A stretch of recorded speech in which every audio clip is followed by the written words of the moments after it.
Bonjour à tous, bienvenue sur le Live by Orchestra. Donc aujourd'hui on est accueillis dans un nouveau lieu, c'est la Chouette Parenthèse avec plein d'intervenants comme vous pouvez le voir. Je vais présenter après, donc moi c'est Emma de la Team Orchestra, vous m'avez vu plusieurs fois. Et du coup on est ici pour vous parler du sport pendant la grossesse et surtout des conseils. Si vous avez des questions, n'hésitez pas à les mettre en même temps sur le live, en commentaire, on prendra du temps pour vous répondre à la fin. Et donc, on peut dès aujourd'hui, dès maintenant, présenter tout le monde. Donc, Coralie, je te laisse commencer, on va faire comme ça. Moi, c'est Coralie, j'ai 35 ans. Je suis enceinte de mon premier enfant, durant mon 6e mois de grossesse. Et je suis là pour des recherches d'informations et de conseils sur le sport pendant la grossesse. Parfait, t'es au bon endroit. Voilà. Alors moi c'est Justine, je vais avoir 40 ans dans quelques jours. Je suis maman de 2 enfants qui ont 6 et 9 ans. J'ai été journaliste pendant plus de 15 ans autour de la parentalité, de la maternité et du bien-être des femmes dans leur ensemble. Et je suis doula depuis 2 ans. Donc j'accompagne les mamans et les parents dans leur maternité, leur parentalité. Et j'ai écrit un livre qui s'appelle Fit Mum, à l'époque où j'étais journaliste et autrice, autour de la grossesse et du sport. Voilà. Merci. Donc je suis Marjolaine, je suis la gérante et la cofondatrice de la Chouette Parenthèse, qui est donc un café poussette, un lieu qui accueille les futurs et les jeunes parents et leurs enfants, bien sûr. Je suis également coach sportive spécialisée en périnatalité et masseuse autour de la périnatalité, et animatrice de Zumbini, c'est une activité d'éveil corporel et musicale pour les tout petits. Super. Je suis Keltoum, bientôt 40 ans, maman de 4 enfants, 4 garçons, 2 ans et demi, 3 ans et demi, 6 ans et demi et 8 ans. Et je suis ici parce que j'ai pratiqué le sport pendant mes grossesses. Donc voilà, je voulais partager l'expérience avec vous. Et sinon, je suis Brand Content Manager. Voilà. Super, merci pour cette présentation. Du coup, on peut commencer à parler du sujet. Est-ce qu'on peut pratiquer le sport pendant la grossesse? Qu'est-ce que vous en pensez?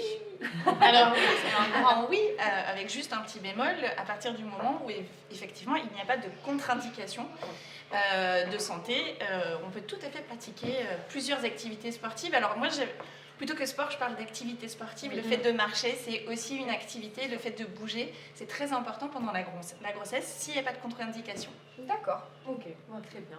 Justine, qu'est-ce que tu en penses? Oui, je pense que déjà, on a fait les contre-indications, notamment de la part du médecin qui accompagne la grossesse, de la sage-femme. Et puis, dès le moment où on se sent bien, c'est vrai que quelqu'un qui est très sportif, en fait, dans l'âme depuis longtemps, je pense que pour cette maman-là, c'est évident qu'elle pratiquera le sport, même s'il y aura un petit peu plus de fatigue, les ressentis corporels, psychologiques ne sont pas les mêmes, mais elle va peut-être plus se faire confiance, elle aura cette conscience corporelle. Une maman qui n'est pas du tout sportive, c'est vrai que la grossesse, c'est pas forcément le moment idéal pour se mettre au sport avec un grand S. Par contre, à une activité en effet plus douce, respectueuse de son corps et surtout de son bien-être et qu'elle y prenne du plaisir. Et évidemment, puisque le plaisir, je pense que c'est fondamental pendant la grossesse. Super. Ouais, je suis vraiment du même avis. En tout cas, sur la première grossesse, je voulais vraiment avoir un avis médical. J'ai été hyper bien accompagnée par ma sage-femme, par vraiment tout le corps médical. Et je les voyais un peu, je les mettais sur un piédestal. Et tout ce qu'on me disait, c'était, il fallait suivre les médecins. Ils savaient mieux que moi, donc je suivais. Et à partir du moment où il n'y a pas eu de contre-indication, je me sentais bien, mais pour moi et pour mon bébé, je voulais avoir mon bébé en sécurité.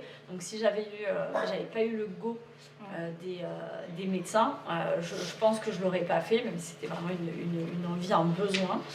Mais c'est le premier réflexe, c'est d'aller voir les médecins et être sûr que le bébé est en sécurité et pour être sereine sur toute la grossesse. Et je pense aussi qu'il faut préciser qu'il faut peut-être aussi adapter le sport qu'on pratique pendant la grossesse.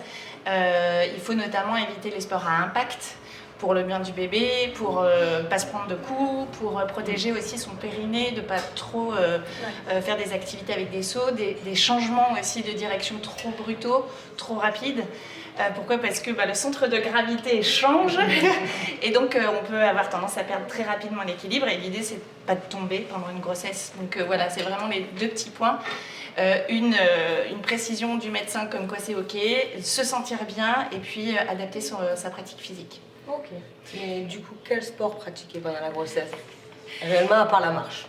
Oh, en fait, j'ai envie de te dire, tous les sports, à partir du moment où tu te prends pas de coups, Où il n'y a pas de choc. où il n'y a pas de choc, Pas et de où course. il n'y a pas de changement de direction qui est trop rapide.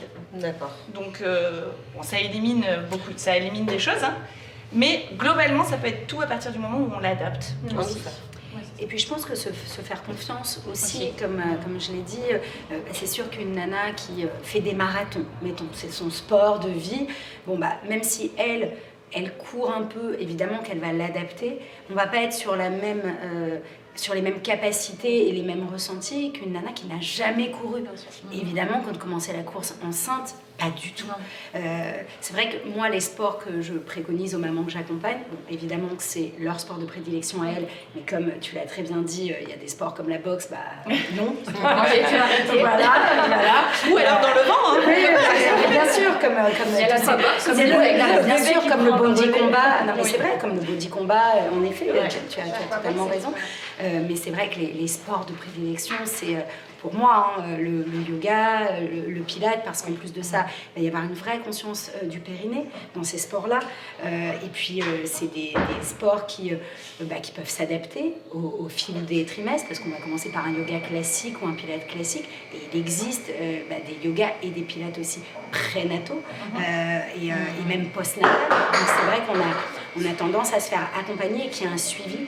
Puis alors ce que je trouve extraordinaire dans le yoga, notamment prénatal, c'est à la fin de la grossesse, il y a quand même un accompagnement aussi, une préparation à la naissance qui va être assez incroyable. Et puis selon la prof ou le prof de yoga, des moments d'introspection où on est redirigé vers soi, vers son bébé.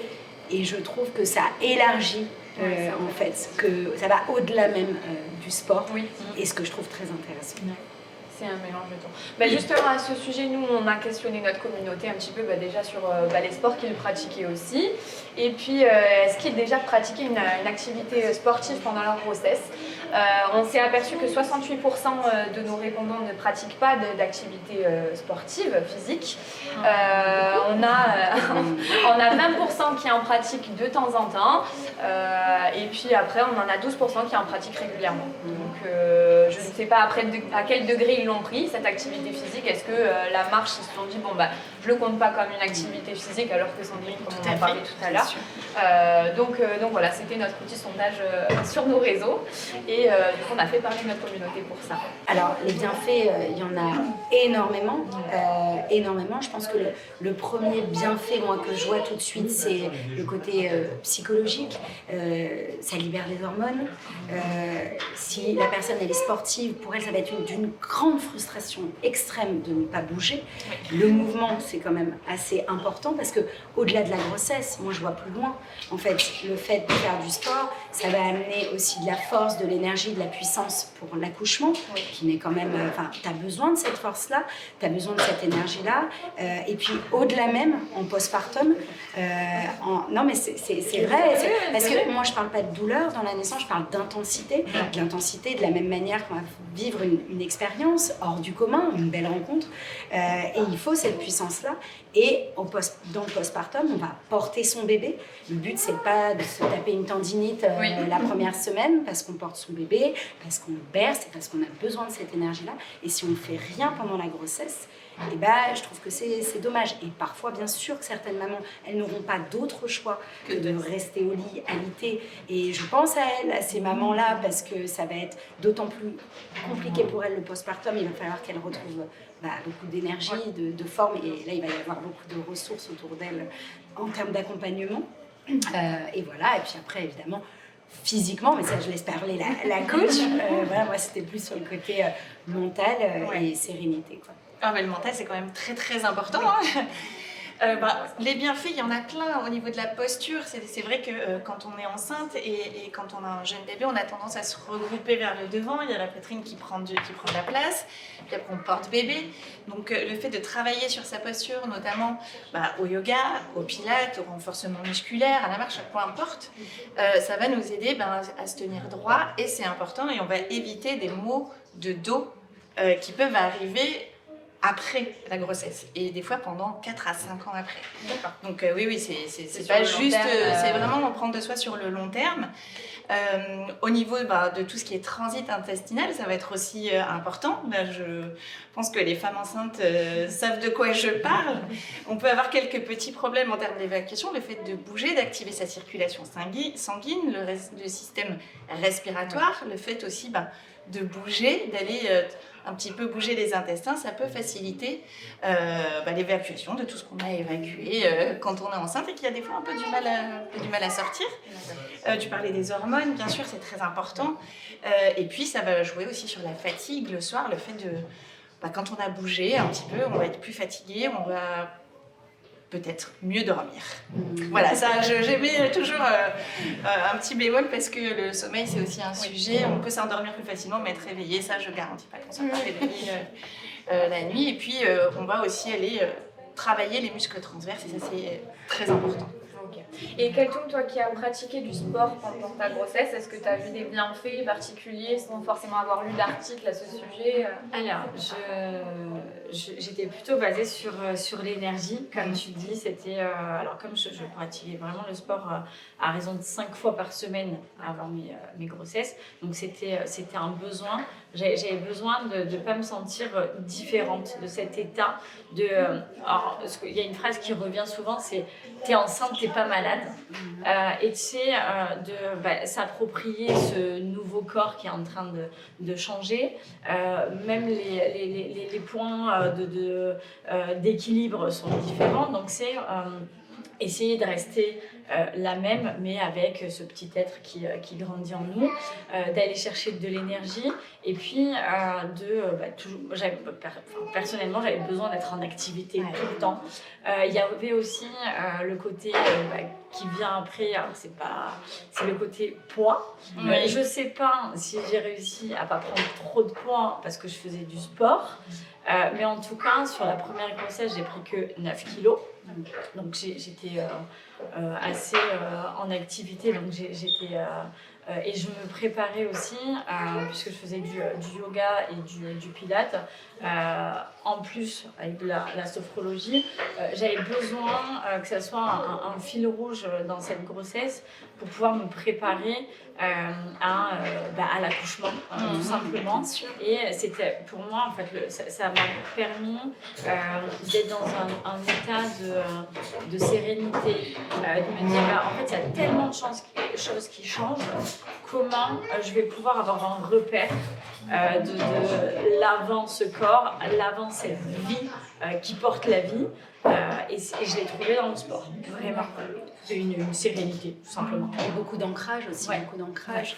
En effet, dans le sport, je pense qu'on trouve aussi tout ça. Oui, et puis alors si on fait une activité aussi qui est adaptée aux femmes enceintes, c'est aussi le moyen de rencontrer d'autres futures mamans et de créer du lien. Et on oublie souvent ce côté, le sport, c'est aussi un facilitateur de rencontres. C'est sûr.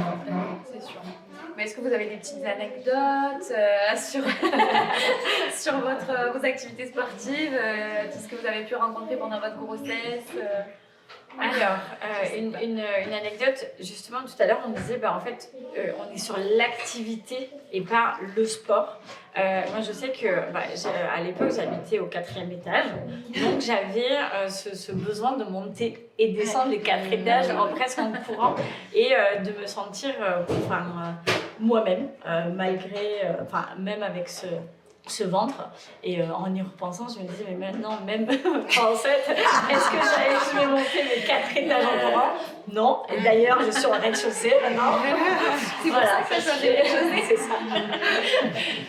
Non, mais d'ailleurs, j'ai une question pour toi. Est-ce que les gens te disaient pas ne monte pas ces étages-là? Il faut que tu te reposes. Il y a toujours un peu, pas la culpabilité, mais je trouve que en étant enceinte, sur n'importe quelle question, les gens, alors ça peut être les proches ou même moins proches, sont hyper intrusifs.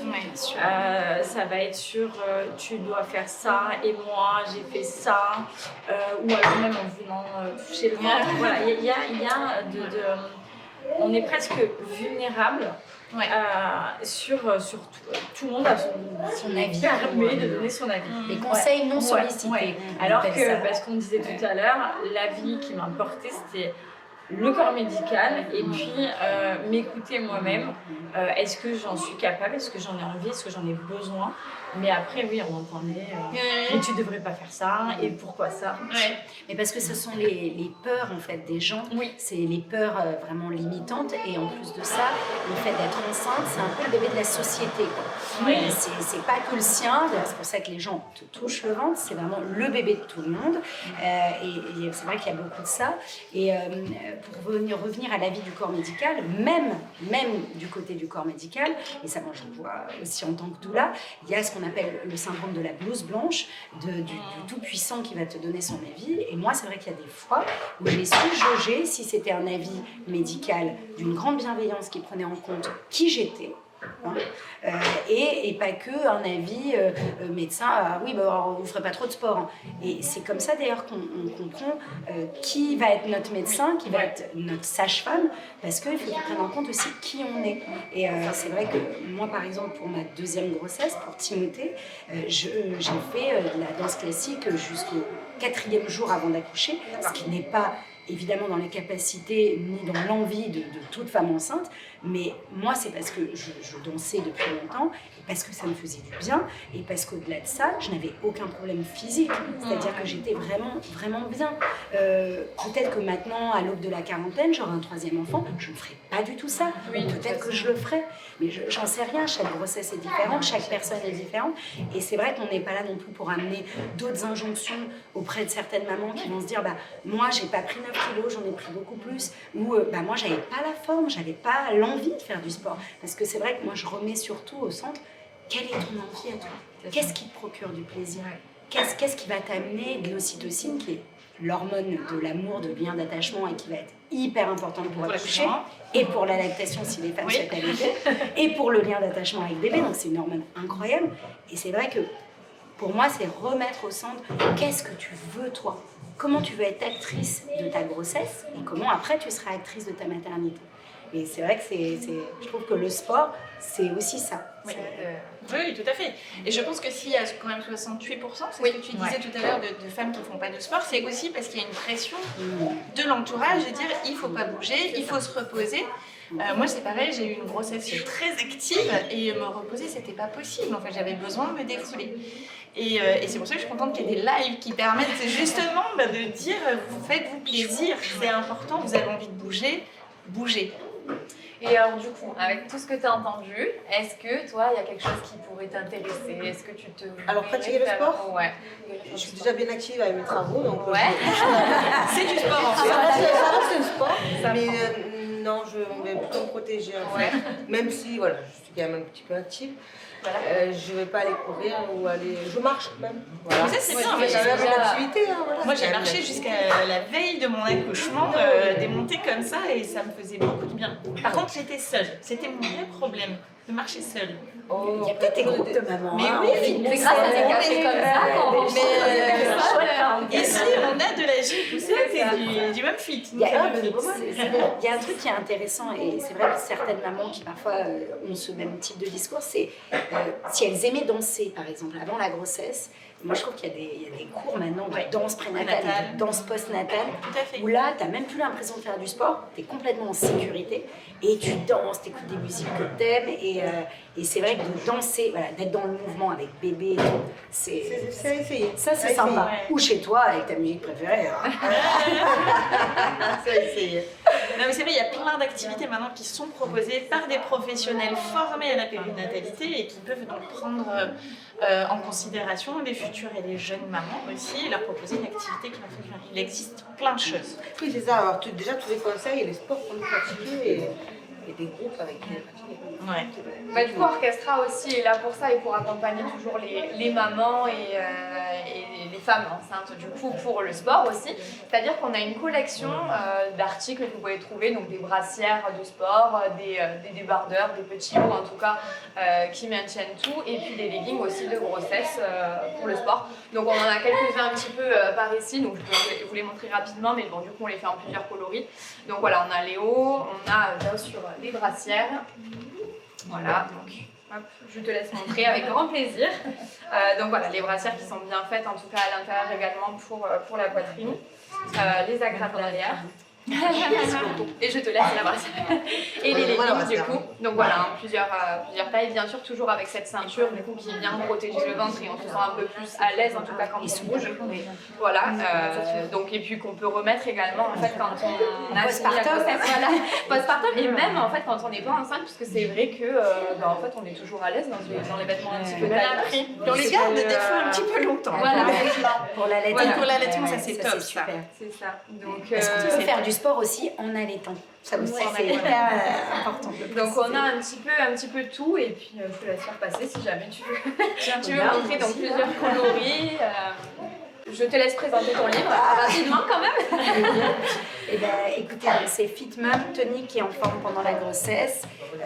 C'est un livre que j'ai écrit quand j'étais enceinte de mon fils. Du coup, c'est un livre qui à la fois parle des bienfaits du sport, évidemment. Il y a aussi pas mal de conseils nutrition. Il y a des astuces aussi pour comment pratiquer avec plein de trainings différents, notamment de pilates. Tous les exercices ont été faits en collaboration avec une prof de pilates qui est spécialisée aussi dans le prénatal. Donc, tout est safe, tout est sécurisé pour les futures mamans. Et tous les trainings peuvent se faire aussi en postnatal. Voilà, donc ça parle de mon expérience. Il y a des conseils aussi lifestyle. Et voilà, c'est un livre qui peut être très adapté aux futures mamans. Voilà. Très bien. Moi j'en profite pour faire une petite parenthèse donc du coup sur Orchestra qui permet du coup d'avoir des articles de sport. Le principe du coup c'est facile, c'est que vous pouvez avoir un abonnement à l'année du coup qui vous permet d'avoir moins 50% sur le textile, vous avez moins 30% sur la chaussure et jusqu'à moins 20% sur la puériculture. Rendez-vous. Donc voilà, rendez-vous chez Orchestra, exactement. Vous pouvez aller voir sur le site web et puis en magasin si vous en avez un près de chez vous. Voilà. Mais en tout cas, je vous remercie à toutes pour votre bienveillance, pour avoir été là, en tout cas présente pendant ce live, pour vos conseils.